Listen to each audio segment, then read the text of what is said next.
निर्गम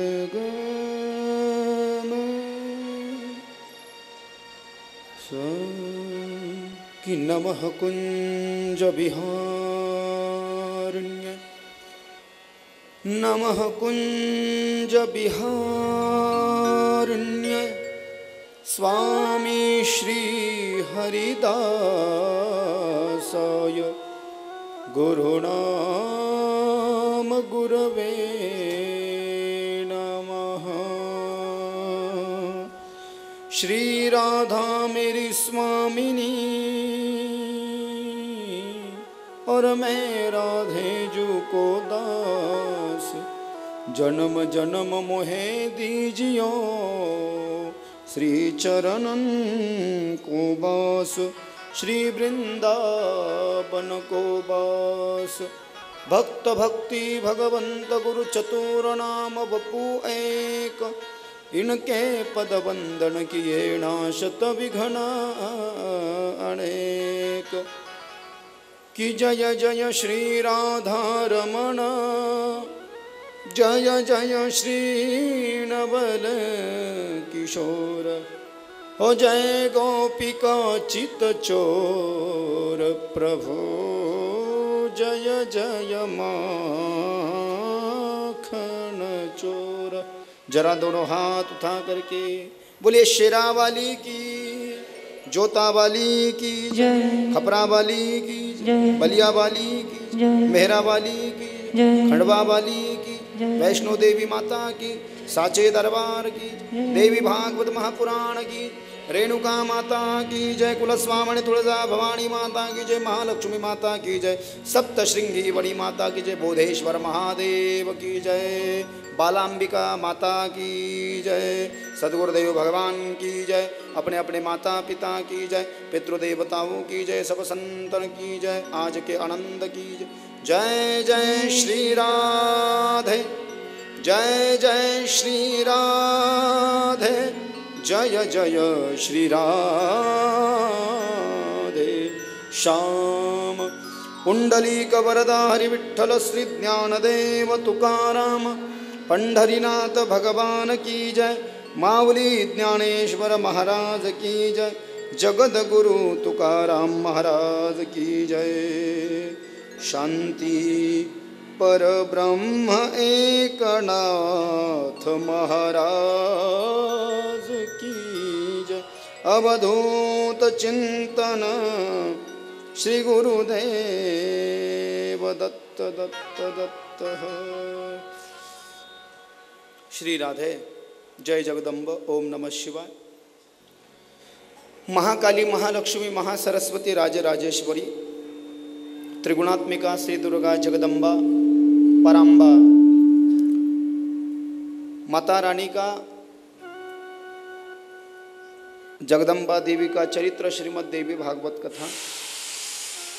शारदीय दुर्गा नवरात्रि महामहोत्सव के पावन उपलक्ष्य में 3 से 11 अक्टूबर 2024 समय 6 से 9 बजे तक 9 दिवसीय श्रीमद् देवी भागवत कथा भक्ति अनुष्ठान का आयोजन बोधेगांव ग्रामवासियों के द्वारा श्री रेणुका माता तरुण मित्र मंडल के द्वारा किया गया है। आज कथा का 7वां दिन है।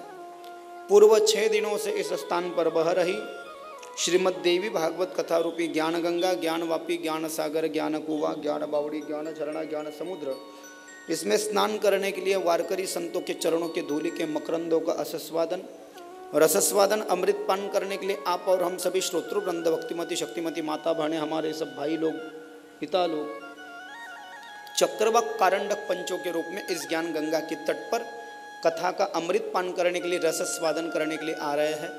आज भी जो कथा प्रेमी उपस्थित है सबको राधे राधे, जय श्री राम, जय श्री कृष्णा, ओम नमः शिवाय, जय माता दी, जय गो माता दी, रामकृष्ण हरि, जय हरि, श्री गुरुदेव, जय गुरुदेव, जय योगेश्वर, हरि ओम तत्सदिति। धन्य निरंकार जी। कालपर्यंत आपण कथा श्रवण करत होतो। देवी भागवतामध्ये राजा हरिश्चंद्राचे वर्णन आलं, संकेत आहे। पण ज्या कथा तुम्ही खूप वेळेस ऐकलेल्या आहेत त्या मी तुम्हाला सांगणार नाही, कारण देवीच्या कथा विशिष्ट आपल्याला ऐकणं गरजेचं आहे।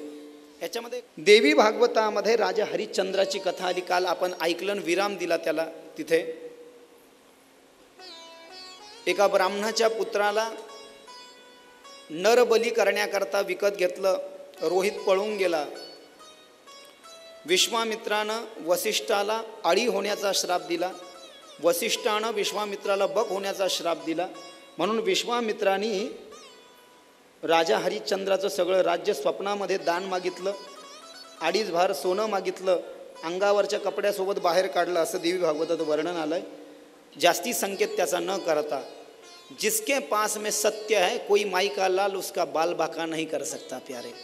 जिसमें सत्य है ना, जिसमें सत्य की पावर है, सत्य की ऊर्जा है, धर्म की निष्ठा है, प्रेम की निष्ठा है, भगवान की निष्ठा है, अनुष्ठान की निष्ठा है, कोई उसे चौखाने चित नहीं कर सकता. मराठी भजन है सुंदर. हमारे पूज्य गुरुदेव मेरे पिताजी गाया करते हैं इसको. आहा. सत्वशील वचनाला ढळला काय, सत्याचा भेद कुणाला कळला काय. पहा अंजनी सूत श्रीराम प्रभूचा दूत, अग्नी लावून पूछाला जळला काय. सत्वशील वचनाला ढळला काय, सत्याचा भेद कुणाला कळला काय. हरि बोल.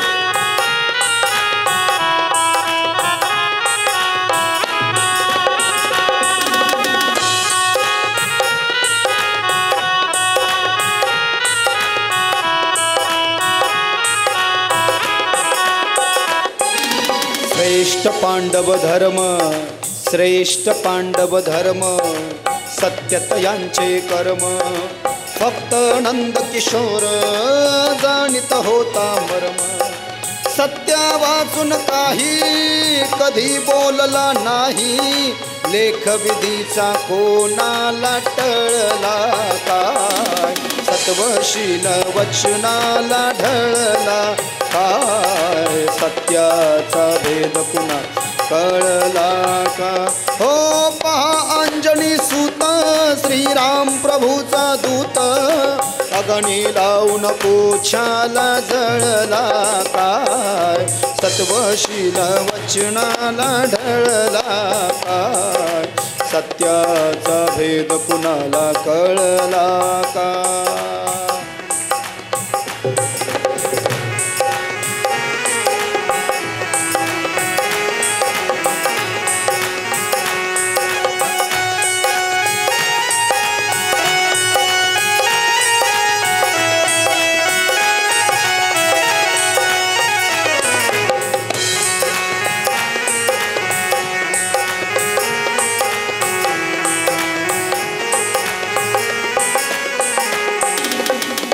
पुढची लाईन अतिशय सुंदर आहे.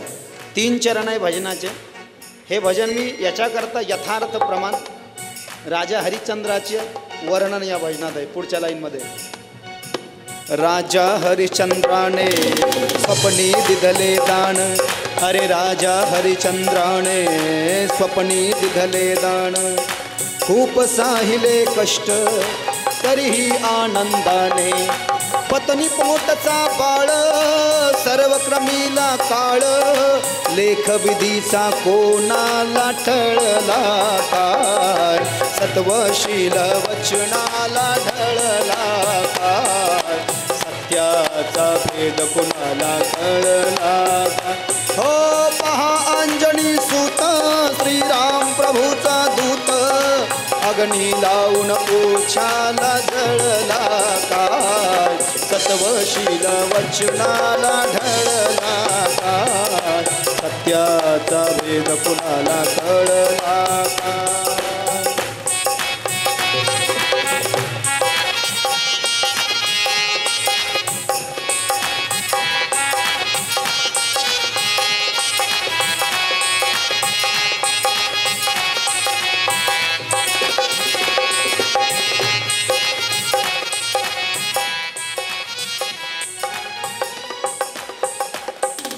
सांगतो काशीनाथ जे आहे नशिबात.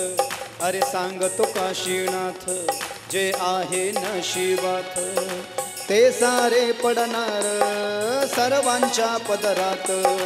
होता का भयभीत प्रत्येकास हरित लेख विधीचा कोणाला टळला काय सत्वशील वचनाला ढळला काय सत्याचा भेद कुणाला कळला काय पहा अंजनी सूत श्रीराम प्रभूचा दूत अग्नी लावून पूछाला जळला काय सत्वशील वचनाला ढळला काय सत्याचा भेद कुणाला कळला काय सत्याचा भेद कुणाला कळला काय अरे सत्याचा भेद कुणाला कळला काय राजा हरिश्चंद्राने स्वप्नी दिधले दान खूप साहिले कष्ट तरीही आनंदान अरे पत्नी पोटचा बाळ सर्व क्रमीला काळ दान दक्षिणा देण्याला चुकला काय सत्वशील वचनाला ढळला काय सत्याचा भेद कुणाला कळला का अरे पहा अंजनी सूत राम प्रभूचा दूत अग्नी लावून पूछाला जळला का राजा हरिश्चंद्रानं स्वप्नामध्ये दान दिलं होतं स्वप्नामध्ये दिलेल्या दानाची प्रत्यक्षामध्ये परिपूर्ती केली आणि म्हणून दानाचा विशिष्ट सिद्धांत आपल्या धर्मशास्त्रामध्ये प्रतिपादित केला तुम्हाला जे दान द्यायचं आहे म्हटले ते दुसऱ्याचं पाहून नाही दिलं पाहिजे प्रत्येकाची स्थिती परिस्थिती वेगळी आहे कोणत्याही कार्यात असो देवी भागवताचा खर्च आहे मंडळाला मग देवी भागवताच्या या मंडळामध्ये एखाद्यानं 100 दिले अरे बाबा पण तुझी शक्ती 500ची आहे ना तुझी 1000ची आहे ना हा राजा हरिश्चंद्राने स्वप्नामध्ये दिलेल्या दानाची परिपूर्ती केली दुःखद प्रसंग आहे जास्ती संकेत करण्याची आवश्यकता नाही कथेचं सर्वांना ज्ञान आहे पुढे एक विशिष्ट कथा जन्मेजयानं महर्षी वेदव्यासांना विचारली जन्मेजयानं विशिष्ट कथा व्यासांना विचारली की देवीला दुर्गा नाव का पडलं आपण म्हणतो ना दुर्गे हे दुर्गट भारी का नाव पडलं देवीला दुर्गा जय दुर्गे खप्पर वाली पहले गातो ना मैं वृंदावन का आदमी हूं तो पहला शुरुआत हिंदी में करना पड़ता है मुझे और इसका विश्राम भी इसका मुझे हिंदी में करना पड़ता है ये नियम है मेरे आश्रम का इसलिए पहले हिंदी आरती होती है भागवत भी रहा तो भागवत तो खैर यहाँ पर हुआ नहीं आज सवेरे बालम टाकली में ली ना हमने वो आरती सत्यनारायण बाबू श्री बांके बिहारी तेरी आरती गाऊं हे गिरिधर तेरी आरती गाऊं मैं आरती गाऊं प्यारे आपको मनाऊं मैं आरती गाऊं प्यारे तुमको रिझाऊं श्याम सुंदर तेरी आरती गाऊं हे गिरिधर तेरी आरती गाऊं ऐसे ऐसी आरतियां हैं मेरी माता बहनों और ऐसे ऐसे भजन है वृंदावन की कि दिल गार्डन गार्डन हो जाए ऐसी ऐसी आरतियां ऐसे ऐसे भजन अब खैर तो मैं भागवत का वक्ता हूं मैं वृंदावन वासी हूं मेरे रोम रोम में कृष्ण है लेकिन शिव महापुराण पिछली बार हुआ और यहाँ पर देवी भागवत हुआ इसलिए ज्यादा उसका विस्तार नहीं कर पा रहे तो क्या आरती है आरती सुन के ही तबीयत कुछ हो जाए हो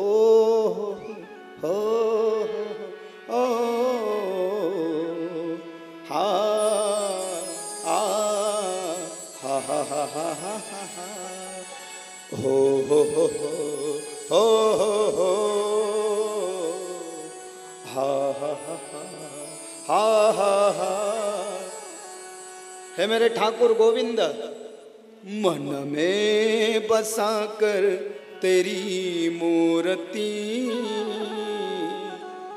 उतारूं मैं गिरधर तेरी आरती। हो हो हो हो हो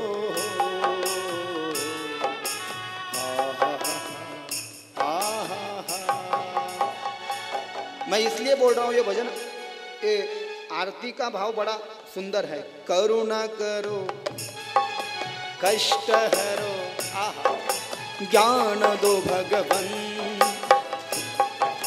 भव में फंसी नाव मेरी तार दो भगवन।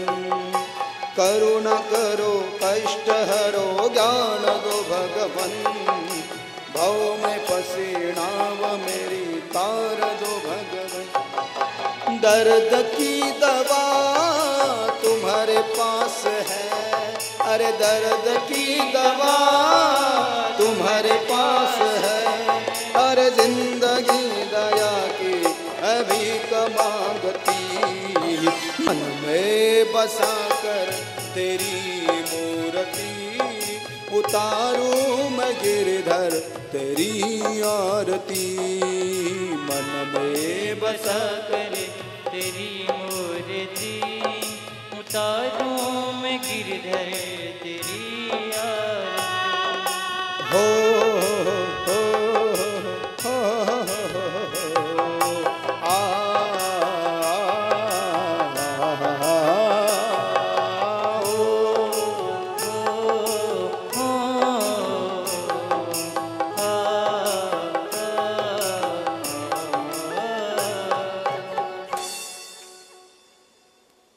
देवी भागवत की कथा है, इसलिए ज़्यादा भजन दूसरे नहीं।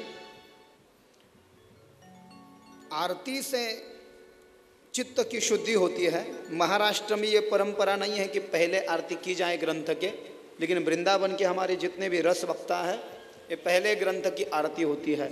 आरतीचा अर्थ असा आहे, इथं कोणाचं नाव आरती असेल तर आरती ताईचं नाही बोलत आहे मी, ही जी सकाळी आपण पहिले आरती करतो, आरतीचा अर्थ असा आहे, आरतीमध्ये 3 शब्द आहे, आ रत रत। जुन्या काळात जेवढे शब्द बनले हे धातूपासून बनायचे, धातू। रमण, रमण नावाच्या धातूपासून, रम्यन्ते, रमण नावाच्या धातूपासून किंवा रत नावाच्या धातूपासून रमण हे नाव पडलं, आणि ज्याच्यामध्ये आपण रममान होतो त्याला मराठीमध्ये रथ होणे असं म्हणतात। रत या धातूपासून रमण नावाचा शब्द बनला। रमण हे कृष्णाचं नाव आहे, रमण बिहारी वृंदावन में। रमण में जो हो आरती उतारते उतारते रत हो जाए उसको कहते हैं रत। त्याला एक विलांटी लागली ते झालं रती, बहुवचनी अनेकवचनी रती, आणि रती रत किंवा रती त्याला आ, त्या रतीच्या अगोदर आ हा उपसर्ग लागला व्याकरणाच्या दृष्टिकोनातून। रमण शब्दापासून रती, रतीच्या अगोदर आ हा उपसर्ग लागला, आरती। आ क्या कहा, आ करके आरती में रति हो जा, आरती। जब तक तू आरती में रति नहीं हो जाएगा तब तक कथा जहन में नहीं घुसेगी, इसलिए वृंदावन में पहले आरती होती है। तर देवीला दुर्गा शाकंभरी ही नावे का प्राप्त झाली हे विचारलं, जे आपण आरती वर्ण विषय लांबला। अंबे तू है जगदंबे, जय दुर्गे खप्परवाली जी आरती आपण सुरुवातीला म्हणतो ना, तर सांगितलं एक दुर्गम नावाचा राक्षस झाला। दुर्गमाख्यो महादैत्य पूर्व परम दारुण,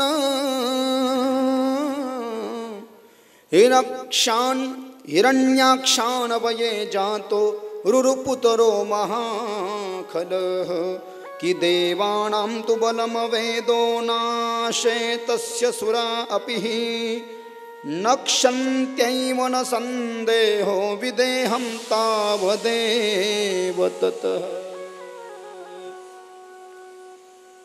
पुरातन काळामध्ये हिरण्याक्ष जो हिरण्यकश्यपूचा भाऊ होता, हिरण्याक्षाच्या वंशामध्ये रुरु नावाच्या दैत्याचा पुत्र, हिरण्याक्ष नावाचा राक्षस, हिरण्याक्षाचा पुत्र रुरु, आणि त्या रुरुचा पुत्र झाला दुर्गम। या दुर्गमाला वाटलं सगळं जग हे वेदावर आधारलेलं आहे, वेद जर का नसतील तर जग चालणार नाही. धर्म कर्म पूजा जप तप यज्ञ सब बंद हो जाएगा. वेद मेरे पास में आना चाहिए. ये जान करके ये हिमालय पर्वत पर गया दुर्गम, और ये दुर्गम नाम का राक्षस ब्रह्मा जी की तपस्या करने लगा. ब्रह्मदेवाची तपश्चर्या करू लागला दुर्गम. ब्रह्मदेव प्रसन्न झाले आणि ब्रह्मदेवाला दुर्गम म्हटला की ब्रह्मदेवा, ते जे चारी वेद आहेत, ऋग्वेद यजुर्वेद सामवेद अथर्ववेद, हे चारी वेद मला देऊन टाका. ब्रह्मदेवानं मागचा पुढचा काहीच विचार नाही केला आणि चारी वेद दुर्गम नावाच्या राक्षसाला देऊन टाकले.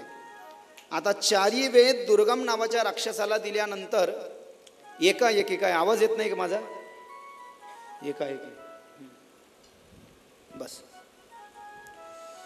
तुम्हाला गरमी होते याची मला चांगली जाणीव आहे, पण तुमच्यापेक्षा 1000 किलोमीटर पुढे मला गरमी होते याची तुम्हाला जाणीव आहे की नहीं मला माहिती नहीं. एक्सटेंशन,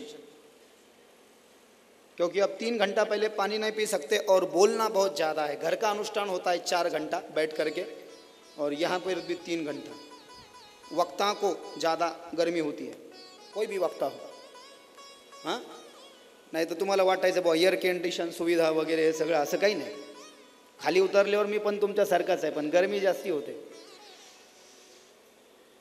आणि तसं काही वाटत असेल तर एकदा तुम्ही प्रयत्न करून बघा, बसून बघा एखाद्या व्यासपीठावर, म्हणजे तुमच्या लक्षात येईल. म्हणजे परत दुसऱ्यांदा बसण्याची चेष्टा तुम्ही करणार नाही. खूप अवघड आहे. सगळे वेद दुर्गम नावाच्या राक्षसानं ब्रह्मदेवाकडून घेतले, लुप्त केलं. ब्राह्मण लोक एकाएकी वेदमंत्र विसरले. वेदमंत्र विसरल्यामुळे जगातले सगळे धर्म कर्म नित्य नियम नैमित्तिक कर्म बंद पडले आणि एकाएकी गडप असा अंधार झाला. आणि वेदामुळे कर्म बंद पडल्यामुळे जगामध्ये विनाशकारी वातावरण निर्माण झालं. पाऊस पडे ना, पिके ना, धान्य उगवे ना, लोकांची उपासमार व्हायला लागली, रोगराई व्हायला लागली. आणि सगळ्या लोकांना देवीची प्रार्थना केली. सगळ्या लोकांना देवीची प्रार्थना केली. देवी प्रसन्न झाल्यानंतर जेव्हा देवांना आणि सगळ्या ब्राह्मणांना विचारलं मला कशा करता बोलवलं, तर सांगितलं माते, ब्रह्मदेवाच्या वरदानानं उन्मत्त झालेल्या दुर्गम नावाच्या राक्षसांना वेद चोरून घेतले. आमचं काहीच चालत नाही माते. अनेक दिवसापासून काही जानवर, काही पशु पक्षी मरतायत आणि आम्हीही उपवासी आहोत. म्हणून देवीची अशी प्रार्थना केल्यानंतर देवीला सगळ्या मानव जातीचं, मानव लोक पर माता रानी को दया आ गई.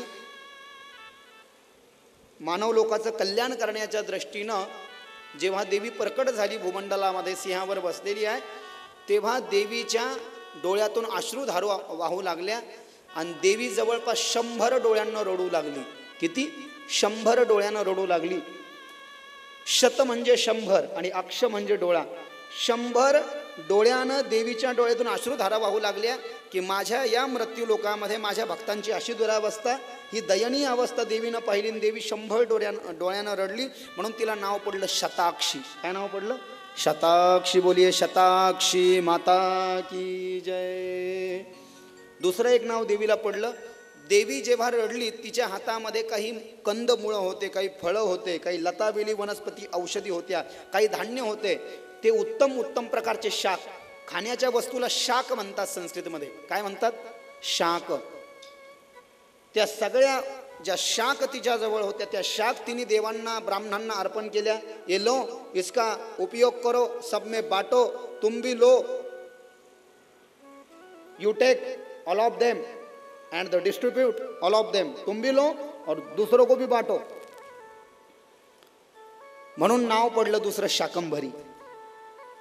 अंबर म्हणजे आकाशामध्ये प्रकट झालेली, आणि आकाशात प्रकट होऊन तिनं शाक दिल्या सगळ्या ब्राह्मणांना, देवांना, सगळ्या लोकांना. म्हणून शाकंभरी. काय नाव पडलं दुसरं? शाकंभरी. पौर्णिमेचं नाव ऐकलंय? त्याच दिवशी देवी, ऐकलंय का शाकंभरी पौर्णिमेचं नाव? शाकंभरी पौर्णिमा, उसी दिन प्राकट्य हुआ था ये शाकंभरी और शताक्षी का.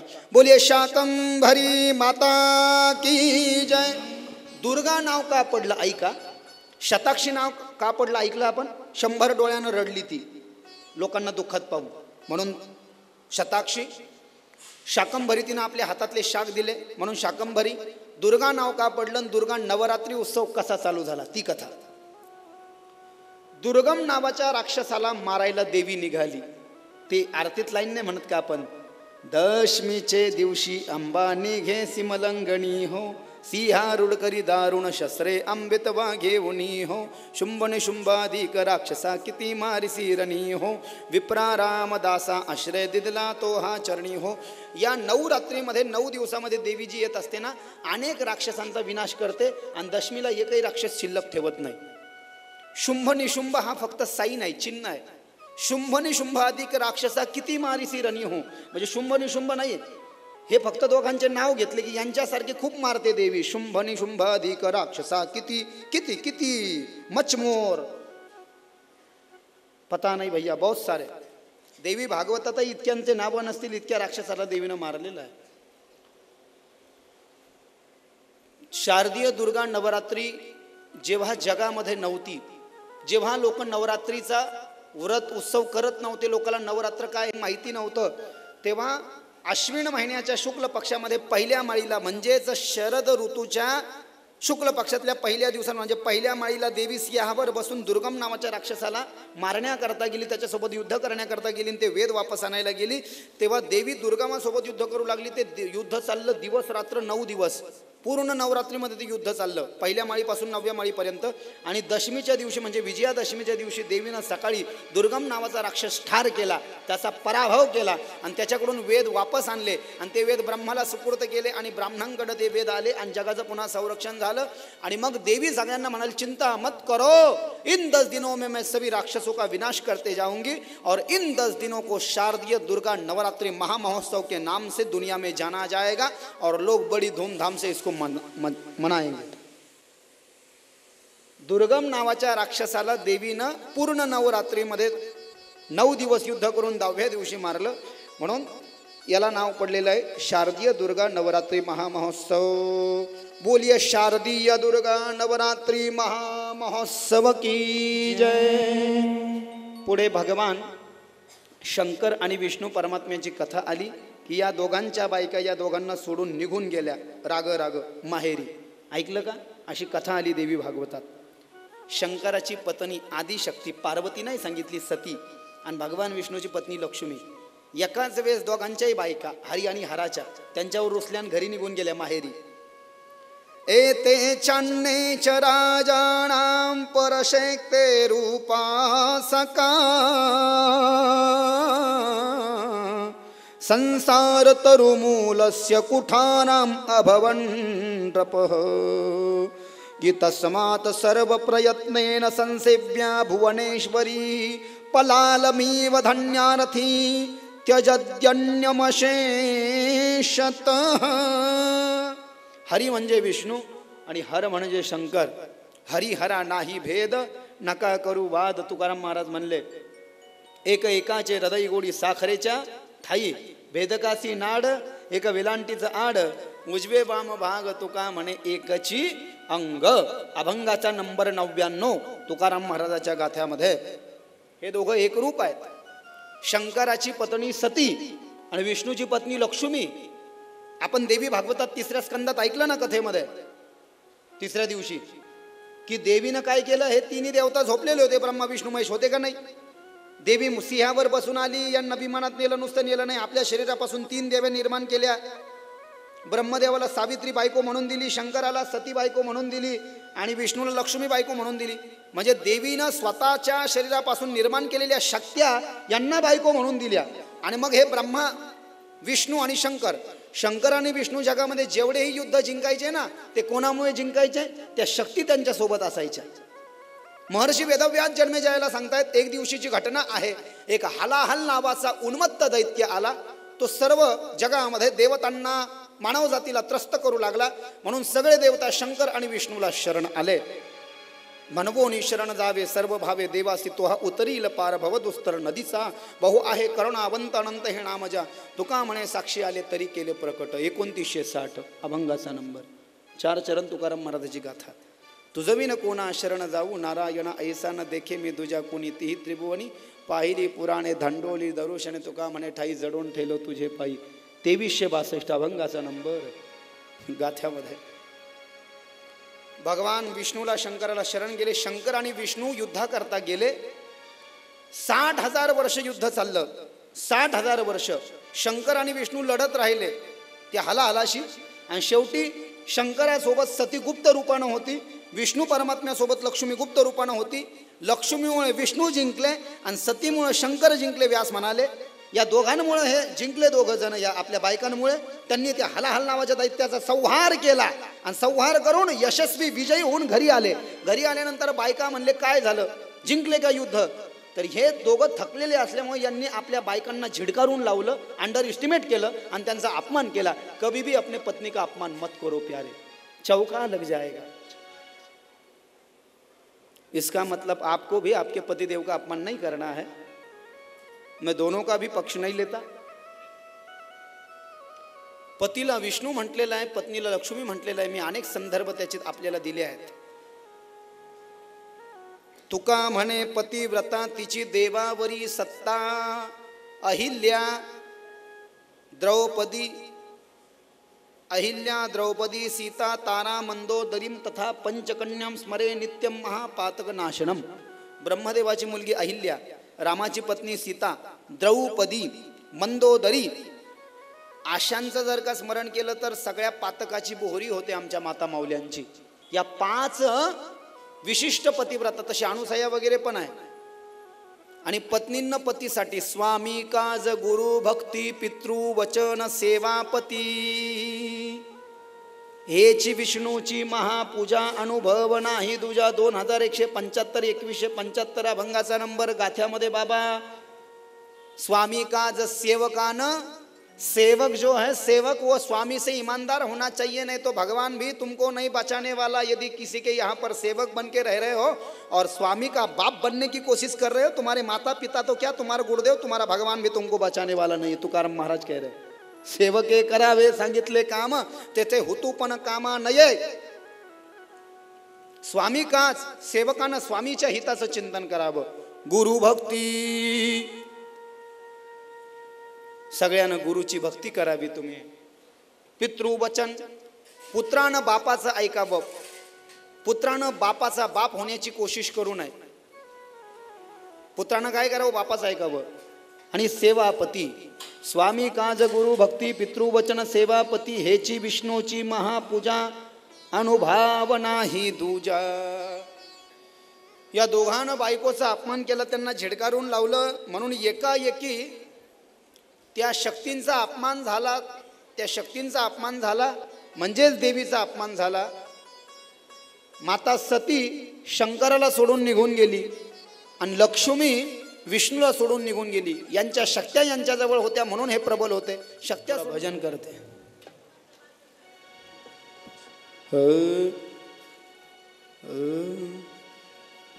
अमृत है हरि नाम जगत में, अरे अमृत है हरि नाम जगत में, इसे छोड़ विषय विष पीना क्या, हरि नाम नहीं तो जीना क्या, हरि नाम नहीं तो जीना क्या, हरि नाम नहीं तो जीना क्या.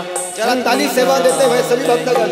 तो जीना अमृत है हर नाम जगत में, अमृत है हर नाम जगत में, छोड़ी से विष पीना क्या, हरि नाम नहीं तो जीना क्या, हरि नाम नहीं तो जीना. हरि बोल, जय हो श्री राधे.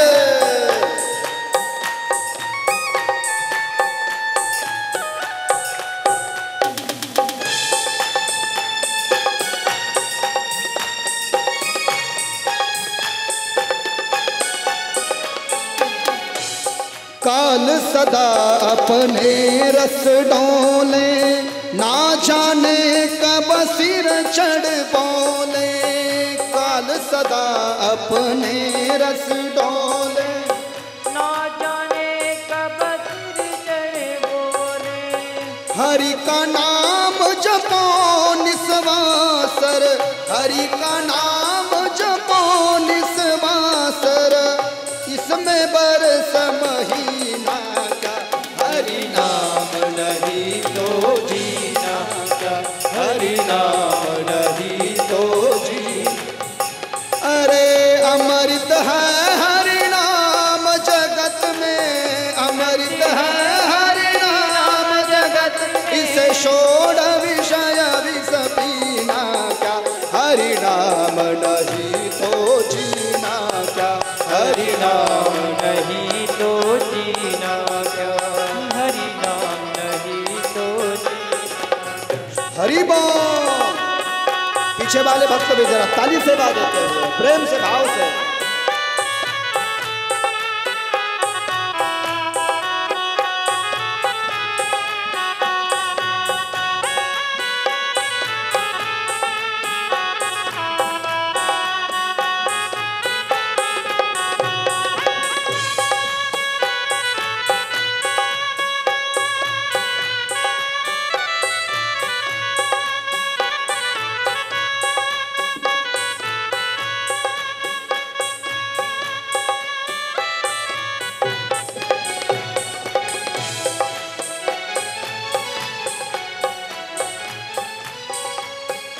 ओ तीर्थ है हरि नाम हमारा, फिर क्यों फिरते मारा मारा।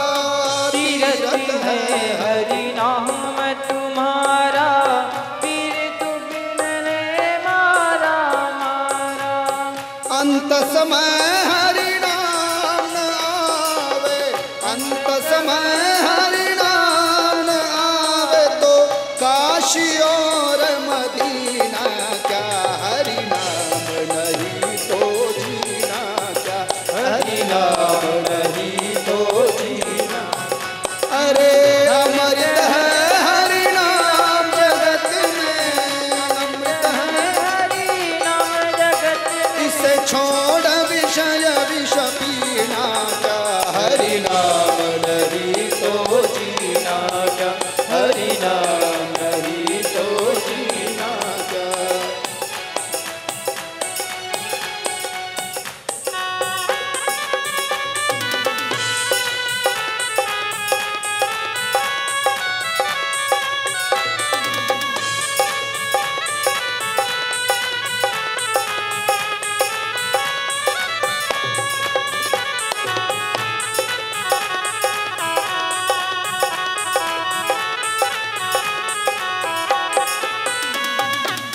भूषण से सब अंग सजावे, रसना पर हरि नाम न आवे। भूषण से सब अंग सजावे, रसना पर हरि नाम मन लावे। देह पड़ी रह जावे यहीं पर, देह पड़ी रह जाए यहीं पर, फिर कुंडल और नगीना क्या, हरि नाम नहीं तो जीना क्या, हरि नाम नहीं तो जीना क्या। अरे अमृत है हरि नाम जगत में, अमृत है हरि नाम जगत में, इसे छोड़ विषय विष पीना क्या, हरि नाम नहीं तो जीना क्या, हरि नाम नहीं तो जीना क्या, हरि नाम नहीं तो जीना क्या, हरि नाम नहीं तो। बड़ा ही अमर भजन है ये मैं नहीं गाने वाला था, लेकिन थोड़ी बीच में दिक्कतें आ गई ना, लाइट जा रही है, पानी आ रहा है, तो फिर भजन से ही पुनः लिंक में आना पड़ता है। उसको कहते हैं डिसलिंक होना पुनः। तो फिर लिंक में आ गए। क्या भजन है, आहा। ये भजन इतना सुंदर है, काल आपको और हमको खाने वाला है, इसलिए रोज एक भी वार छूटना नहीं चाहिए। सोमवार, मंगलवार, बुधवार, गुरुवार, शुक्रवार, शनिवार, हर रोज भगवान का नाम लेना चाहिए। काल सदा अपने रस डोले, ना जाने कब सिर चढ़ी बोले। इसलिए अरे हरि का नाम जपो निशिवासर, देवाचं नाव घ्या रोजच्या रोज। मराठीमध्ये इसमें बरस महीना क्या, हरि नाम नहीं अमृत है हरि नाम जगत में, इसे छोड़ विषय विष पीना, क्या हरि नाम नहीं तो जीना, क्या हरि नाम नहीं. लक्ष्मी निघून गेली. लक्ष्मी दुसऱ्यांदा भगवान विष्णूला समुद्र मंथनातून नाही, समुद्र मंथनातून निघायच्या आधी लक्ष्मी बायको आहे विष्णूची, पण रागानं निघून गेली. दुसरा जन्म तिने दुसऱ्यांदा ती क्षीरसागराची मुलगी होऊन आली. सती पिता भवन जब गई भवानी. श्रीमद परमहंस गोस्वामी तुलसीदास जी चौपाई को तुलसी रामायण में गा रहे हैं. पिता भवन जब गई भवानी, अरे दक्षत्रास काहुन सनमानी, सादर मिली बहुरी एक माता, भगिनी मिली बहुत मुस्काता. मराठीमध्ये सांगतो. बापाच्या घरी गेली जेव्हा सती, तिच्या सगळ्या बहिणी तिला हसायला लागल्या, सादरली बहुरी. आई आई असते. आई म्हणली सख्खी तुमची लहान बहीण आहे, तिला तुम्ही नाव ठेवता, व्हा बाजूला. इकडे शंकर आणि विष्णू निस्तेज झाले. म्हणून ब्रह्मदेवाचे पुत्र दक्ष मनु सनक यांना त्यांनी तप करायला सांगितलं. देवी प्रसन्न झाली. 1,00,000 वर्ष या ब्रह्मदेवाच्या मानसपुत्रानं देवीचा जप केला हिमालयावर जाऊन, आणि सांगितलं विष्णूला आणि शंकराला पूर्ववत करा ना माता राणी. तर माता राणी म्हणली ठीक आहे, मी दक्षाची मुलगी सती होऊन शंकराची बायको होऊन येते. शंकर पुन्हा शक्ती संपन्न होतील. आणि विष्णू लक्ष्मी मी क्षीरसागराची मुलगी होऊन येते.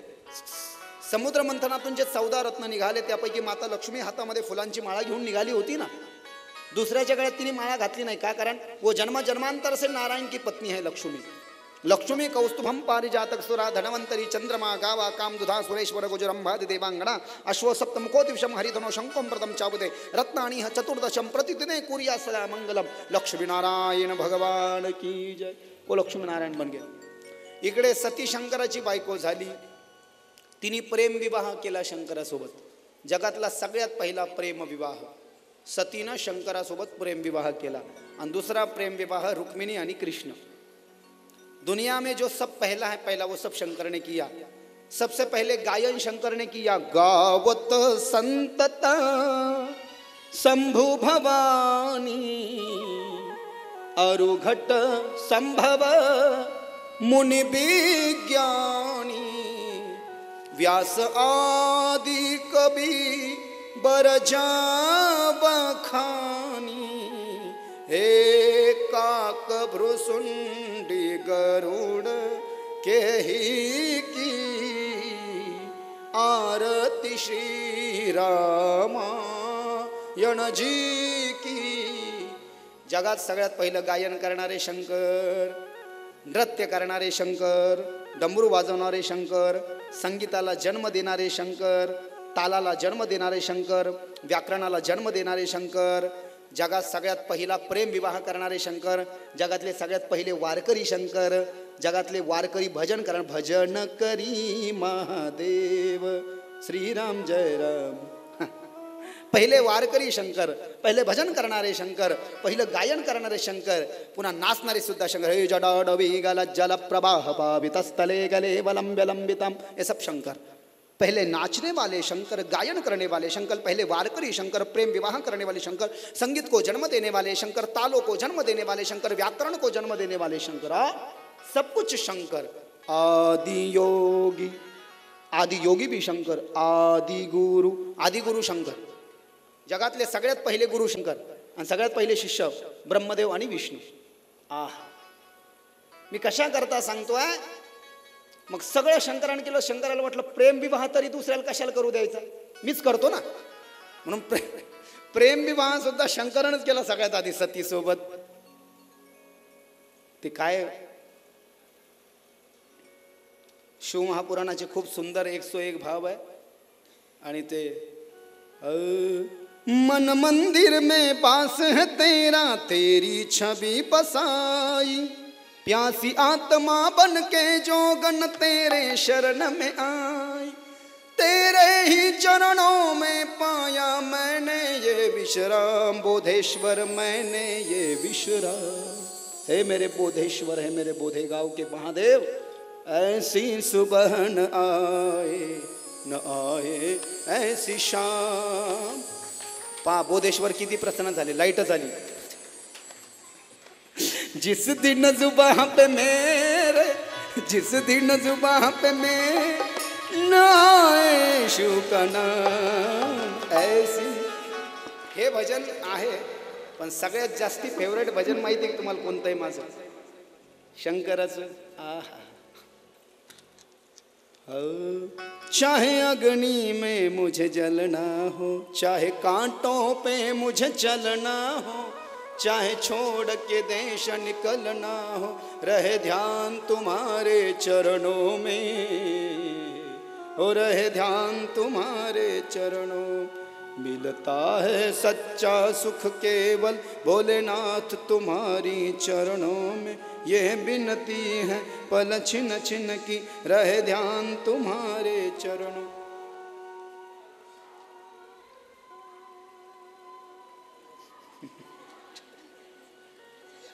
चलो एक बार थोड़ा वृंदावन जाके आते हैं, थोड़ा हम भी चलो खड़े होकर के।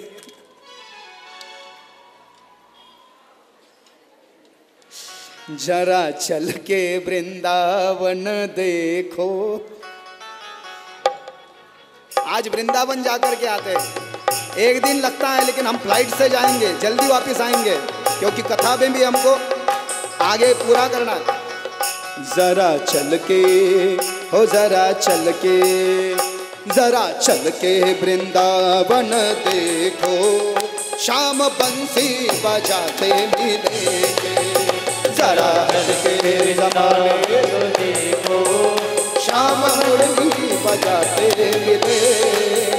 जरा चल के वृंदावन देखो, जरा चल के वृंदावन को देखो, शाम बंसी बजाते मिलेंगे। जरा हट के जमाने से देखो, शाम बंसी बजाते मिलेंगे। खेड़ा सर्वजन सावले फूले, पीछे वाले भक्त भी जरा दोनों हाथ उठा करके ताली सेवा देते हुए हरि बोल श्री राधे।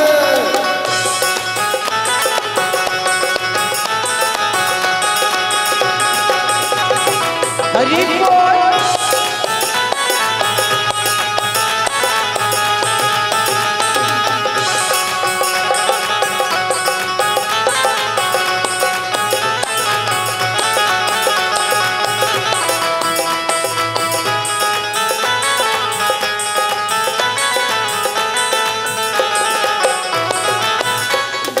झूल रही होंगी राधा रानी, झूला झूल रही होगी राधा रानी, झूला झूल रही होंगी राधा रानी, झूला झूल रही होगी राधा रानी। हो शाम झूला झूलाते मिलेंगे, शाम को झूलाते मिलेंगे। जरा हटके, जरा हटके हरि बोल, जरा हटके जमाने से देखो, शाम बंसी बजाते मिलेंगे। जरा हटके वृंदावन देखो, शाम मुरली बजाते मिलेंगे।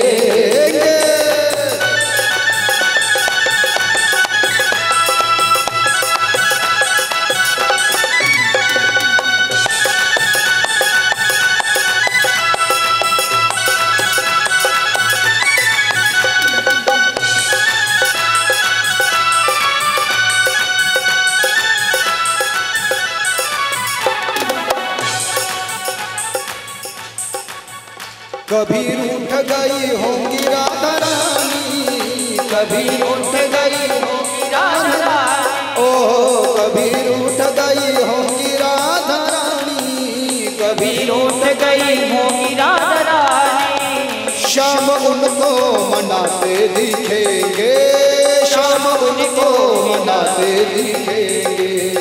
जरा चल के हो जरा चल के हरि बोल, जरा चल के वृंदावन देखो, श्याम बंसी बजाते मिलेंगे।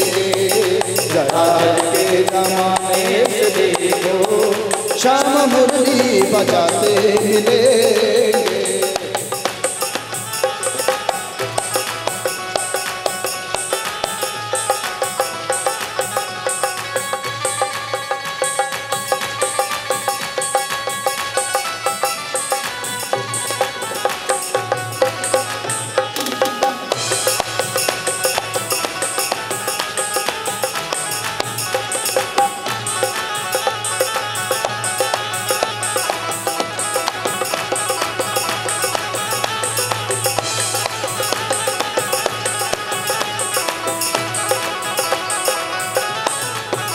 साथ में उनके ग्वाल बाल होंगे, साथ में उनके ग्वाल बाल होंगे, साथ में उनके ग्वाल बाल होंगे, साथ में उनके ग्वाल बाल होंगे। श्याम गोवे चराते दिखेंगे, श्याम गौवे चराते मिलेंगे।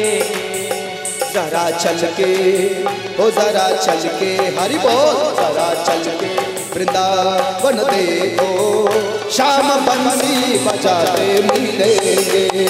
जरा चल के वृंदावन देखो, श्याम मुरली बजाते मिलेंगे।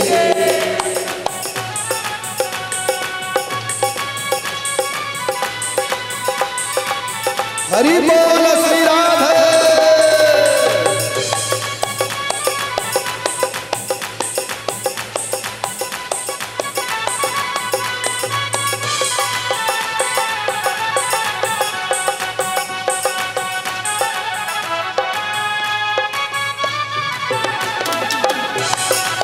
राधे राधे।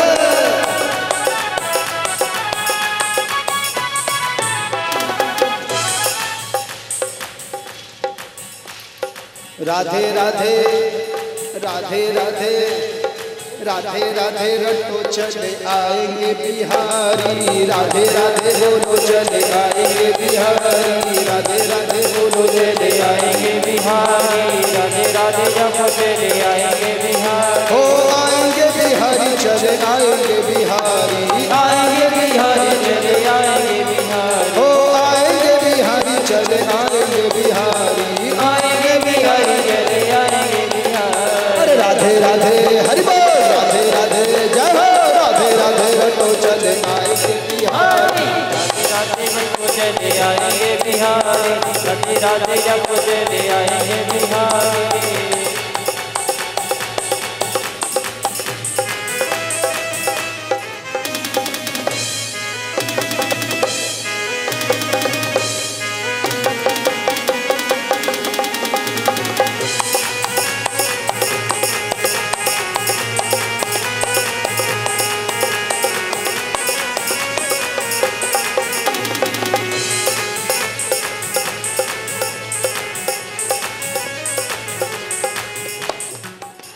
जीवन अनमोल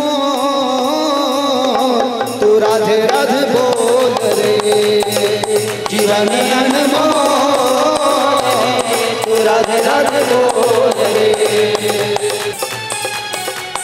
राधे राधे राधे राधे राधे राधे राधे राधे राधे राधे राधे राधे राधे राधे जय राधे राधे राधे राधे राधे राधे राधे राधे राधे राधे राधे राधे राधे जय राधे राधे राधे राधे राधे राधे राधे राधे राधे राधे राधे जय राधे राधे राधे राधे राधे राधे राधे राधे राधे राधे राधे जय राधे राधे रेणुका माता की जय।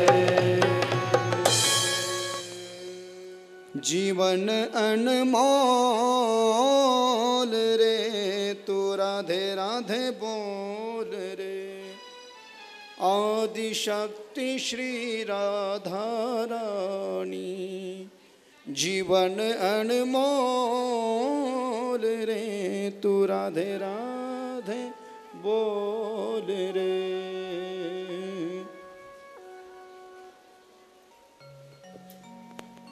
भगवान शंकराची पहिली पत्नी सती ही सोडून निघून गेल्यावर पुन्हा दक्षाची मुलगी होऊन आली आणि दक्षाची मुलगी होऊन आल्यानंतर आपल्या वडिलाच्या घरी गेली. शंकराचा अपमान दक्षानं केला म्हणून तिनं आपलं शरीर हवनकुंडामध्ये तिने उडी मारली. सर्वांना माहिती आहे. देवी भागवतात वेगळी कथा आली. सतीच्या जळालेल्या शरीरापासून 108 सिद्धपीठ भारतात झाले. त्या सिद्धपीठांची कथा ही देवी भागवतात आली आहे. दृष्ट्वा त्वां सर्वजननीं तुष्ट ऊर मुनये मला नमस्ते विश्वरूपाये वैश्वानर सुमूर्तये.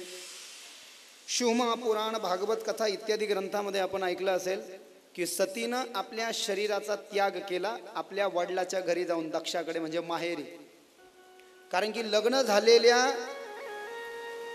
मुलीच्या माहेरी म्हणजे आमची जी माता माऊली असेल, जी पतिव्रता आहे, जी सुवासिनी आहे, जिचं लग्न झालेलं आहे, त्या लग्न झाल्यानंतर तिच्या माहेरी जर का तिच्या पतीचा सन्मान होत नसेल तर तिला तिथे राहण्याचा तर सोडा पाणी पिण्याचा देखील अधिकार नाही. गुरुचरित्रामध्ये दत्तात्रयानं सांगितलेलं आहे. शंकराची इच्छा नसताना सती नंदीला घेऊन तिथे गेली होती आणि शंकराचा मानाचा कलश, ईशान्य रुद्र कलश तिथे ठेवलेला नव्हता म्हणून सतीनं हवनकुंडामध्ये उडी मारली. बाकी पुराणात आपण एवढं ऐकलं. त्याच्या पुढची कथा देवी भागवतात सांगितली.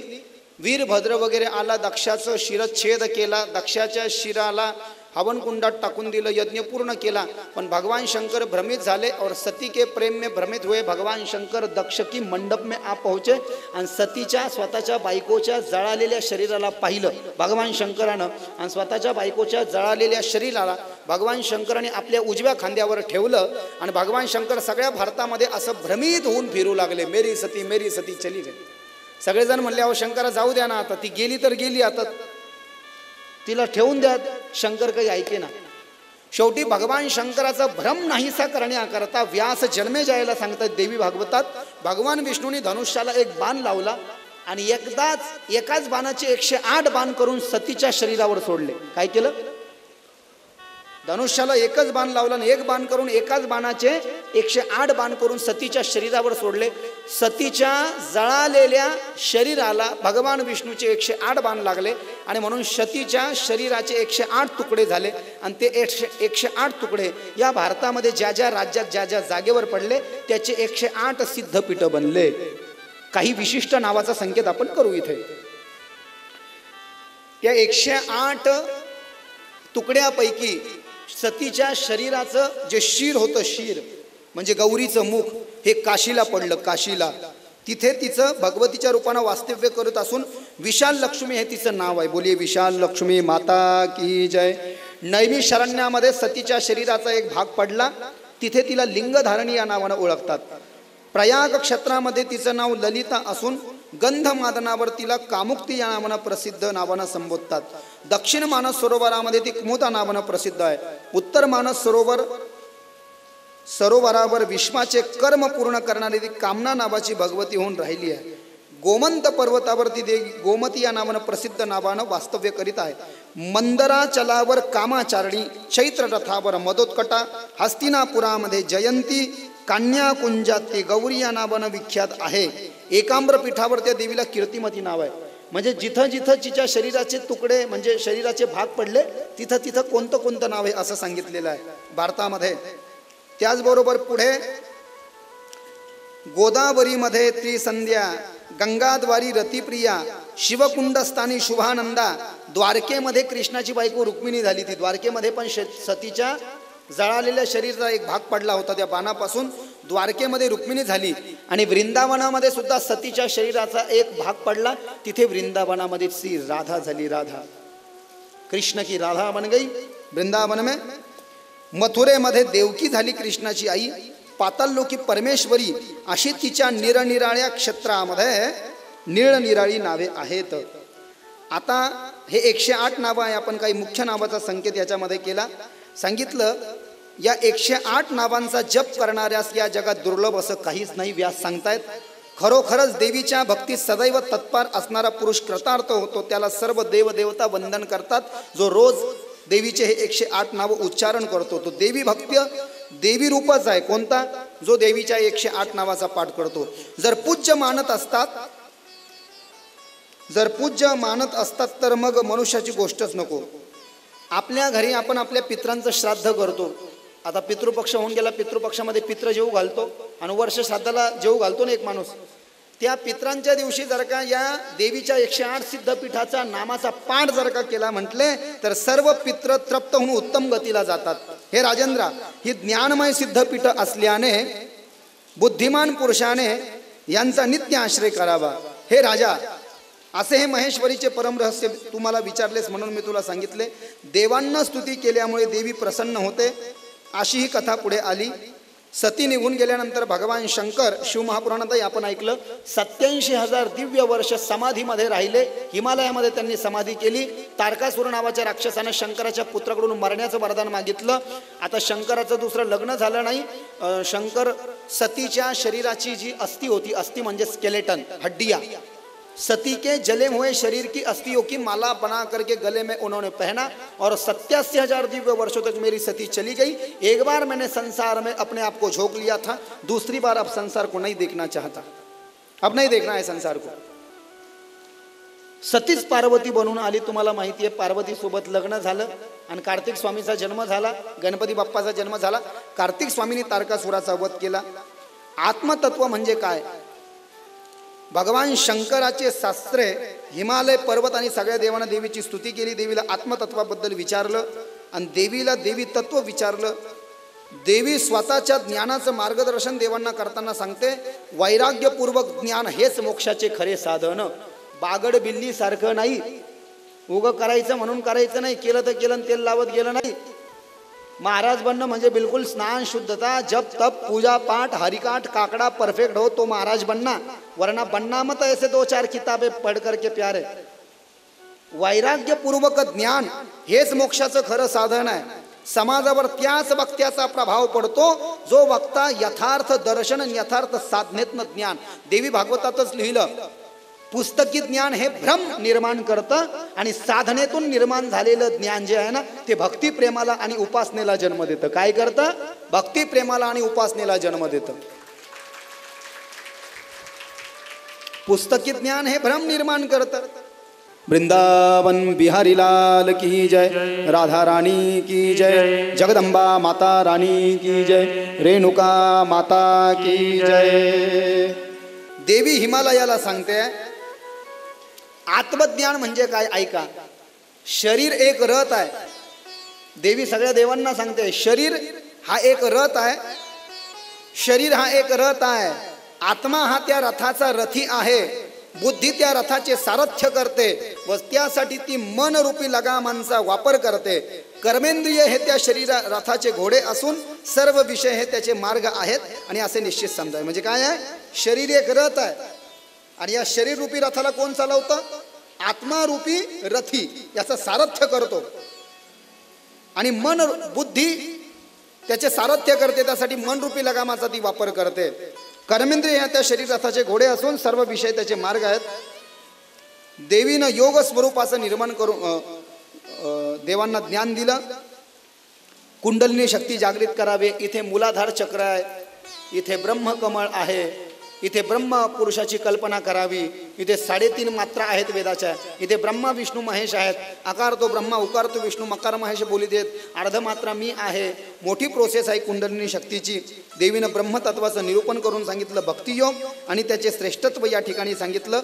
आणि करताना एक आहे, तुम्ही जर का ज्ञानी असाल, यदि तुम ज्ञानी हो तो भगवान को ले लो और यदि मेरे भगवान के भक्त हो तो भगवान को ले लो. ज्ञान असेल तर मोक्ष मिळेल आणि भक्ती जर का केली तर तुम्हाला देव मिळेल. काय पाहिजे हे तुम्हाला तुमचं ठरवायचं आहे. म्हणून देवी म्हणते सगळ्या साधनामध्ये माझी भक्ती करणं सर्वश्रेष्ठ आहे. देवीची स्थाने, व्रते व महोत्सव यांची माहिती स्वतः देवी देऊ लागली. देवीनं सांगितलं, हे हिमालया, जे दिसतं ते वस्तुजात आहे. माऊली ज्ञानोबारायानं वर्णन केलं ना ज्ञानेश्वरीमध्ये, जी वस्तू जन्माला येते ती संपते म्हटले. उपजे ते नासे, नासले पुनरुपी दिसे, हे घटिका यंत्र जयसे परिभ्रामे गा. 159 ओवी नंबर, ज्ञानेश्वरी अध्याय नंबर 2 ओवी नंबर 159.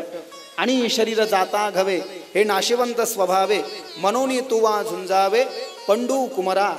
ओबी नंबर 136 अध्याय नंबर 2 ज्ञानेश्वरी अनेक प्रमाण त्याला आहे. जे दिसतंय ते जात आहे, जे दिसतंय ते जात आहे. म्हणजे आता हेही दिसतंय ना आपल्याला, ही काय आहे म्हणले एक दिवस नर शरीर अनमोल रे प्राणी, अरे प्रभु कृपा से पाया है. नर शरीर अनमोल रे प्राणी, प्रभु कृपा से पाया है. झूठे जग प्रपंच में पढ़कर क्यों प्रभु को बिसराया है. समय हाथ से निकल गया तो समय हाथ से निकल गया तो सिर धुन धुन पछताएगा. निर्मल मन के दर्पण में वह राम के दर्शन पाएगा, राम के दर्शन पाएगा. अरे राम नाम के साबुन से जो मन का मैल भगाएगा, निर्मल मन के दर्पण में वह राम के दर्शन पाएगा, राम के दर्शन पाएगा, राम के दर्शन पाएगा. हरि बोल श्री राधे.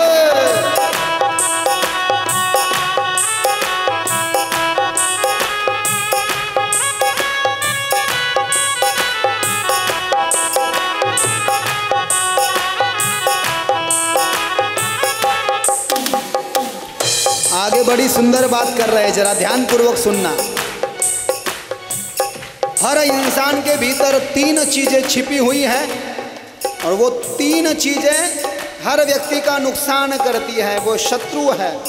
उन 3 चीज़ों को जब तक हम अपनी शरीर से निकाल करके बाहर नहीं करते तब तक जीवन का कल्याण नहीं होता. 3 चीजें, झूठ कपट निंदा को त्यागो, हर प्राणी से प्यार करो. झूठ कपट निंदा को त्यागो, हर प्राणी से प्यार करो. घर पर आए अतिथि कोई तो यथाशक्ति सत्कार करो. घर पर आए अतिथि कोई तो यथाशक्ति सत्कार करो. क्यों पता नहीं किस रूप में आकर हो पता नहीं किस रूप में आकर नारायण मिल जाएगा. निर्मल मन के दर्पण में वह राम के दर्शन पाएगा, राम के दर्शन पाएगा. अरे राम नाम के साबुन से जो मन का मैल भगाएगा, निर्मल मन के दर्पण में वह राम के दर्शन पाएगा, राम के दर्शन पाएगा, राम के दर्शन पाएगा, राम के दर्शन पाएगा.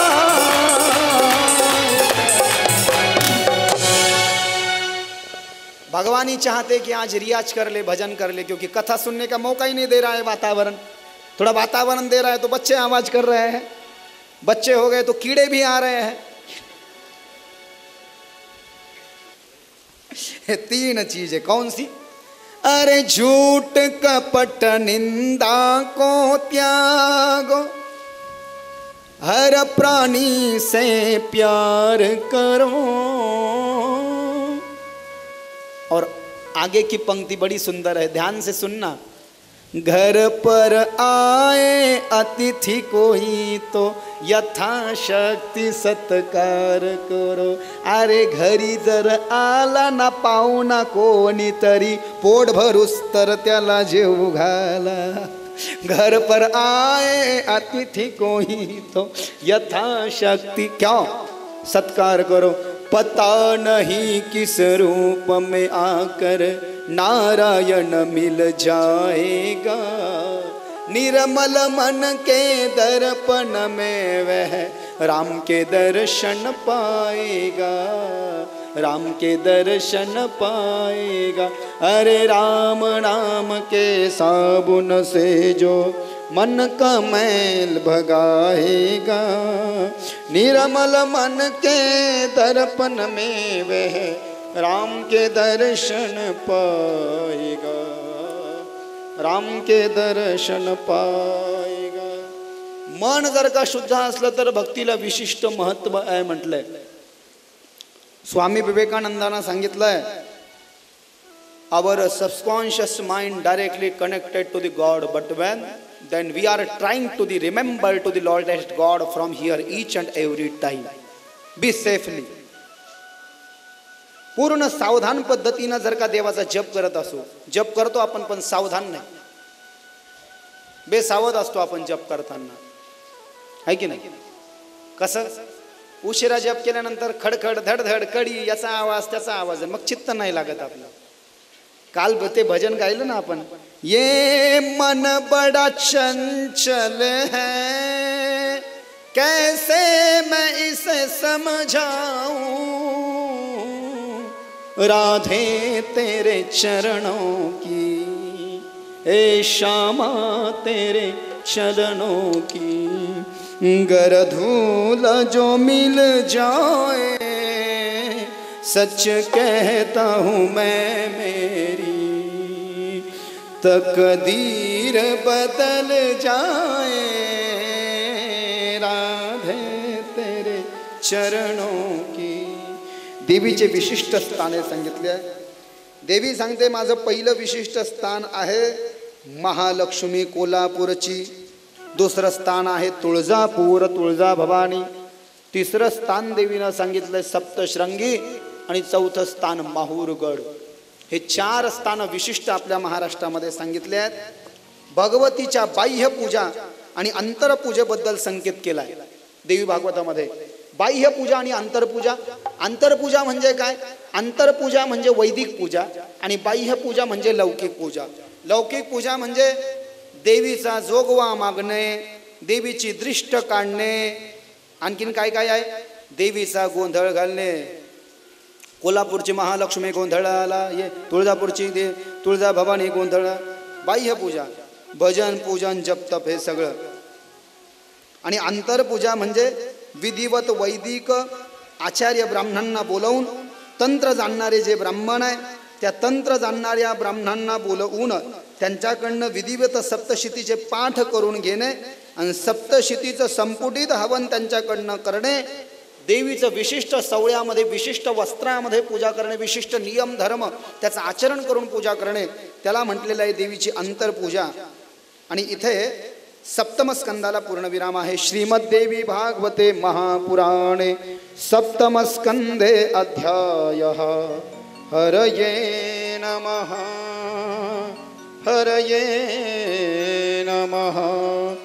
ओम श्री जगदंबिकायै नमः। ओम ऐं ह्रीं क्लीं चामुण्डायै विच्चे। अतः श्रीमद्देवी भागवत महापुराणम् अष्टमः स्कंद अथ प्रथमोऽध्यायः। सूर्यचन्द्रानवयोत्थानां नृपाणां सतकथाश्रितं चरितं भवता प्रोक्तं श्रुत तदमृतास्पदं कि अधुनामश्रोतुमिच्छामि सा देवी जगदंबिका मनवन्तरेषु सर्वेषु यद्रूपेण पूज्यते। भागवतातल्या कथा 14 मनवंतराची चर्चा देवी भागवतात आली, जी की भागवतातही आहे। पहिला म्हणून स्वयंभू, त्याच्या पत्नीचं नाव शतरूपा। ब्रह्मदेवाची तपश्चर्या केली, 3 मुली झाल्या, आकुती देवती प्रसूती। आकुतीचं लग्न रुची ऋषी सोबत करून टाकलं, देवी भागवतात सांगतायत व्यास जन्मेजयाला। प्रसूतीचं लग्न दक्षासोबत केलं आणि देवहूतीचं लग्न कर्दम ऋषी सोबत केलं। कपिल महामुनी पुत्र बनून आले, 2 पुत्र आहे, उत्तानपाद आणि प्रियव्रत। प्रियव्रताच्या बायकोचं नाव बहिर्षमती आहे। काय आहे? बहिर्षमती। बहिर्षमती नावाच्या बायकोपासून प्रियव्रताला 10 पुत्र झाले। प्रियव्रत म्हणला मी जगाकरता काही करू इच्छितो। ब्रह्मदेवाच्या आज्ञेनं, वडिलाच्या आज्ञेनं, स्वयंभू मनुच्या नारदाच्या मार्गदर्शनानं ब्रह्मदेवानं प्रियव्रताला पृथ्वीच्या 7 प्रदक्षिणा मारायला सांगितल्या। प्रियव्रत आपल्या रथामध्ये बसला आणि भारताची प्रदक्षिणा मारायला जेव्हा निघाला तेव्हा त्याचा रथाचं चाक जमिनीवर येऊन आदळलं आणि जमिनीला मोठे 7 गड्डे पडले, चिरा गेल्या. त्याला खंदक नाव पडलं. त्याचे 7 खंदक तयार झाले आणि 7 खंदकाचे पुढे 7 द्वीप झाले, म्हणजे भारताचे 7 खंड झाले आणि त्याचे 7 सागर झाले. त्या 7 महासागरावरत्या द्वीपावरत्या खंदकावरती यांनी आपल्या 10 मुलापैकी 7 मुलांना राज्याभिषेक केला आणि 3 जणांना त्यांचं मांडलिकत्व दिलं. एक मुलगी होती ऊर्जस्वती. ती ऊर्जस्वती नावाची कन्या यांनी शुक्राचार्याला बायको म्हणून दिली आणि शुक्राचार्याला त्या मुलीपासून देव यांनी नावाची मुलगी झाली, जी ययातीची बायको झाली पुढे. आणि पुढे इथून कृष्णाचा वंश वाढला, भगवान श्रीकृष्णाचा, असं वर्णन आहे. उत्तानपादाला 2 बायका, सुनीती सुरुची, मुलगा ध्रुव. पृथ्वीच्या उद्धारासाठी भगवंताचा वराह अवतार झाला. बोलिये वराह नारायण भगवान की जय. भुवन लोकाचं वर्णन केलं, खगोल भूगोलाचं वर्णन केलं, पर्वतांचा विस्तार, गंगा नदीपासून झालेले 4 प्रहत, ईश्वराचे वर्णन केले. काय केलं? ईश्वर, वर्षगत ईश्वराचे वर्णन. देवी भागवतामध्ये 9 खंडांचं वर्णन आलंय. किम पुरुष वर्ष खंड, भद्राश्व खंड, योनाश्व खंड, रम्यक खंड, भारत वर्ष खंड. भागवतात 7, देवी भागवतात 9. हे खंड कुठे आहेत म्हटले? कुठे आहेत? भौगोलिक दृष्ट्या याचा विचार केला तर ही जमीन जी आहे टोटल मृत्यू लोकात, जमिनीच्या खाली पाणी आहे. पाण्याच्या खाली 28 नरककुंड आहे. मग नाग लोक आहे आणि नाग लोकाच्या खाली हे सगळे खंड आहे. आपला जो खंड आहे हा भारतवर्ष खंड आहे. भारतखंडी नरदेहाची प्राप्ती हेतो भाग्याची संपत्ती. आणि या भारताचा देव कोण आहे? जहाँ डाल डाल पर सोने की चिड़िया करती है बसेरा, ऐसा भारत देश है मेरा, ऐसा भारत देश है मेरा, ऐसा भारत देश है मेरा, ऐसा भारत देश है मेरा. पर सोने की चिड़िया करती है बसेरा, ऐसा भारत देश है मेरा, ऐसा भारत देश है मेरा.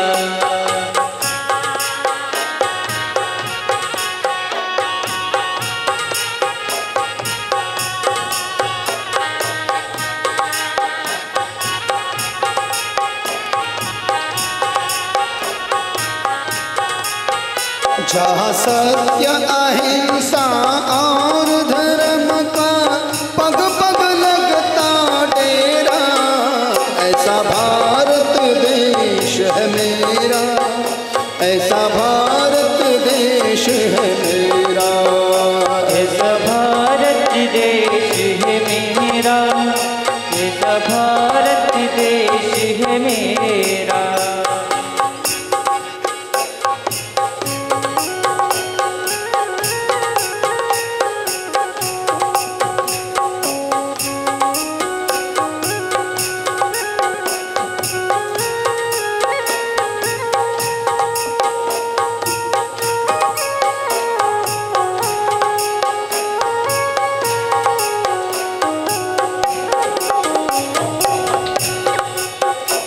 जहाँ सत्य अहिंसा और धर्म का पग पग लगता डेरा,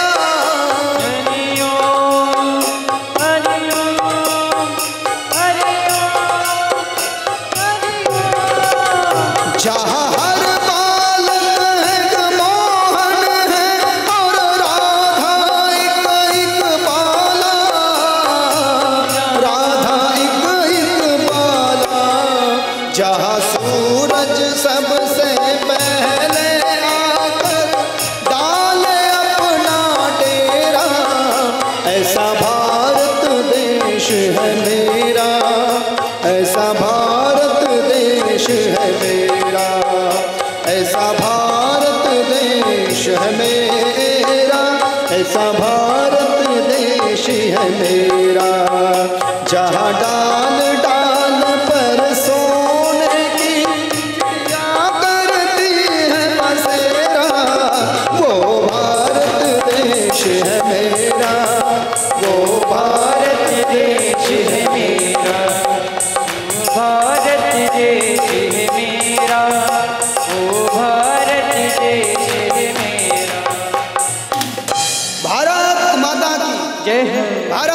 माता की जय हो। वंदे मातरम वंदे मातरम वंदे मातरम।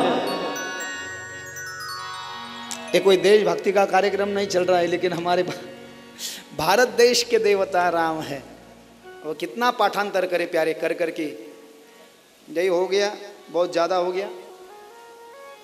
सोन्याचा धूर, सोने की चिड़िया, सोने का धुआं निकलता है। आज भी हमारे भारत देश से कई सारे आक्रमण हुए, यवनों के आक्रमण हुए, अंग्रेज़ों के आक्रमण हुए। हमारा गुजरात का जो सोरठी सोमनाथ का मंदिर था वो 17 बार लूटा था मोहम्मद ने, गजनी ने 17 बार। इतना ईश्वरचे वर्णन कोणत्या खंडामध्ये कोणता देव राहतो त्याला वर्षगत ईश्वराचे वर्णन म्हटलंय। भारत वर्षश्रेष्ठ काय म्हटलंय। इथे जन्माला आल्यानंतर माणसाला 3 गाड्या धरता येतात, एक स्वर्गाची, एक नरकाची, एक नरकाची आणि एक मोक्षाची। तिन्ही गतीला ही भूमीच कारण आहे म्हटले। द्वीप आणि त्यांच्या स्थानांचं वर्णन केलं, म्हणजे खगोलाचा दिवस रात्री यांचं प्रमाण सांगितलं, सूर्याच्या गतीविषयी माहिती दिली, कोणता ग्रह कोणापासून किती किलोमीटर आहे, ध्रुवाच्या मंडलाचं वर्णन केलं, विवरांची माहिती या ठिकाणी पुढे सांगितली आहे, सुतलाविषयीचं वर्णन सांगितलं, आणखीन काही विवरांचं वर्णन केलं। आणि महत्त्वाचा शेवटचा अध्याय आजच्या याच्यातला अतिशय शेवटचा विशिष्ट असा अध्याय आहे। काय केल्यानंतर देवी लवकर प्रसन्न होते। देवी भागवताच्या 8व्या स्कंदामध्ये शेवटचा अध्याय आलाय। देवीची प्राप्ती कशामुळे होते। झेरॉक्स मारलेले 3 कागद आहे, ज्याला लागत असेल त्यांनी घ्या, माझा मला नंतर वापस आणून द्या आणि तुम्ही डिस्ट्रीब्यूट करून घ्या। ऐका, देवीची प्राप्ती कशामुळे होते। अध्यायाचं नाव काय आहे। देवी भागवताच्या 8व्या स्कंदातला शेवटचा अध्याय, बिलकुल शेवटचा। लक्षपूर्वक ऐकायचं आहे सर्वांनी। ही कथा स्वतः भगवान विष्णूंनी नारदाला सांगितलेली आहे। कारण देवी भागवताच्या 8व्या 9व्या 10व्या स्कंदामध्ये भगवान विष्णूनं नारदाला सांगितलं आहे, ब्रह्मदेवाला सांगितलं आहे। भगवान विष्णू मोठे देवी भक्त आहे म्हणून नारद एक दिवस फिरत फिरत भगवान विष्णूच्या वैकुंठामध्ये गेले आणि सांगितलं, तुम्ही देवी भक्त आहात, तुम्ही देवीचा यज्ञ केला होता, तुम्ही 3 जण झोपलेले होते, माझे वडील, तुम्ही शंकर, तुम्हाला उठवलं, बायका दिल्या, राज्य दिले, आहे की नाही। मग मला देवीबद्दल माहिती सांगा की देवीची प्राप्ती कशाने होईल म्हटले। दर्शन तर सगळेच करतात, दर्शन से सिर्फ नहीं होने वाला है, कुछ विशिष्ट करना पड़ेगा, उसको बोलते हैं एक्सटेंशन, ज़्यादा। जो जास्ती करतो त्याला जास्ती लोक मानतात की नाही, आहे की नाही। का बरं, तुम्ही महाराज पाहिले नाही की याच्या आधी, पण मला झोपू सुद्धा देना तुम्ही, काहून काही वेगळं आहे का माझ्यामध्ये। मैं भी आदमी हूँ प्यारे लेकिन लोगों को ऐसा लगता है कुछ ज़्यादा कर लिया तो फिर लोग क्या करते हैं, भीड़ इकट्ठा कर देते हैं। आणि असाच जर का असतो तर गाव पांड्यासारखा तो कोणी आला असतं का, नहीं। इसका मतलब जिस भी फील्ड में आपको ज़्यादा करोगे, कमांड होना चाहिए, आपकी जो फील्ड है, आपके जो कंसेप्ट वो बाय हार्ट होना चाहिए। जो भी आपकी फील्ड हो वो सब आपको बिल्कुल देखने की आवश्यकता नहीं, थोड़ा देख ले पॉइंट्स तो कोई बात नहीं, सगळं वो जहन में होना चाहिए, आपके बाय हार्ट हृदयात असलं पाहिजे ते, दिल और दिमाग में होना चाहिए वो सब चीजें। देवीची प्राप्ती कशामुळे होते। भगवान विष्णू नारदाला सांगतायत, नवरात्रीच्या 9 दिवसामध्ये काय केलं म्हणजे देवीची प्राप्ती होते। ऐका आता, नवरात्रीच्या पहिल्या दिवशी म्हणजे प्रतिपदेला, पहिल्या माळीला भगवान विष्णू नारदाला सांगतायत, देवी भागवताच्या 8व्या स्कंदामध्ये 24व्या अध्यायात, प्रतिपदेच्या दिवशी देवीची गाईच्या तुपानं पूजा करावी आणि ते तूप ब्राह्मणाला दक्षिणेसहित दान करावं। कथा सांगणाऱ्या ब्राह्मणाला लक्षात येत आहे का। मला नाही पाहिजे हेच वर्णन याच्यामध्ये आलंय म्हणून सांगतो। प्रतिपदेच्या दिवशी गाईच्या तुपानं पूजा करावी, कशाची, देवीची पूजा करायची। म्हणजे इथं साडीवर पाणी टाकताय तुम्ही, तूप देताना टाकून साडीवर, तसं नाही, नैवेद्य दाखवायचा, खाली हे 3 बोटं पाण्यामध्ये घालून मंडल करायचं चौकोनी, त्याच्यावर वाटी ठेवायची, नैवेद्यम मे गृहताम मुचलाम कुरूपी सिप्तमे शर्करा खंडानी दधी घृतानी आहारण भोजन भक्षंच नैवेद्यम निवेदयामि जगदंबा कुल स्वामिनी तुळजा भवने रेणुकादेव्येण महा घृत नैवेद्यम निवेदयामि प्राणस्वा प्राणस्वा। मोठी प्रोसेस आहे, नाही तर फक्त पाणी फिरून द्या, आहे की नाही। नैवेद्य दाखवायचा त्याचा, देवीला नैवेद्य दाखवल्यानंतर ते तूप गुरुजीला दक्षिणेसहित दान द्यायचं। आणि मग काय फायदा आहे म्हटले, प्रतिपदेला पहिल्या माळीला, नवरात्रीला पहिल्या माळीला जर का तुपाचा नैवेद्य देवीला दाखवून ते तूप आणि दक्षिणा जर का गुरुजीला दान दिली तर दान देणारा सर्व रोगराईपासून मुक्त होतो, हे त्याचं फळ आहे। त्यानंतर द्वितीयेस, नवरात्रीच्या दुसऱ्या माळीला साखरेच्या योगानं जगदंबेची पूजा करावी. नवरात्रीच्या दुसऱ्या दिवशी देवीला साड्याचं आपल्याला माहिती आहे, पण हेही माहिती असणं फार गरजेचं आहे. 9 रंग माहिती आहे साड्याचे, पण 9 दिवस कोणते नैवेद्य पाहिजे देवीला? 9. दुसऱ्या दिवशी साखरेचा नैवेद्य दाखवायचा आणि ती साखर दक्षिणेसहित दान द्यायची, म्हणजे मनुष्य दीर्घायुषी होतो. तृतीयेच्या दिवशी उत्कृष्ट दूध आणायचं गाईचं आणि दुधाचा नैवेद्य देवीला दाखवून देवीची आराधना करायची आणि श्रेष्ठ ब्राह्मणाला ते दूध दक्षिणेसहित दान करायचं. त्यामुळे प्राण्याचे सर्व दुःखापासून रक्षण होते. चौथ्या माळीला चतुर्थीच्या दिवशी, नवरात्रीच्या चौथ्या दिवशी देवीची अनारषान्न पूजा करावी. देवीला नैवेद्य चालतो, देवीला उपवास नसतो. देवी भागवतात लिहिलेलं आहे. देवी भागवतात देवीला पुरण वरण कुरडाई यथार्थ नैवेद्य दाखवायला. आपण बघताय उपवास आपल्याला धरायचे, देवीला नाही. लक्षात येत आहे का? अनारशानं पूजा करायची देवीची चौथ्या दिवशी आणि ते अनारसे गुरुजीला दान द्यावेत दक्षिणेसहित. यामुळे मनुष्यावर कसले विघ्न येत नाही. पंचमीच्या दिवशी देवीला केळांचा नैवेद्य दाखवावा. 5व्या माळीला केळीचा नैवेद्य दाखवून त्याच्यातली काही केळी दक्षिणेसहित दान करावी. त्यामुळे दात्याची बुद्धी वाढते. षष्टीला देवीचं पूजन करताना मध घ्यावा आणि नंतर मध ब्राह्मणाला दान द्यावा. त्यामुळे देणाऱ्याची शरीरकांती मधाप्रमाणे सतीच, चमड़ी बिल्कुल ऐसी चमक मारती है बिना पाउडर के. बिना पाउडर के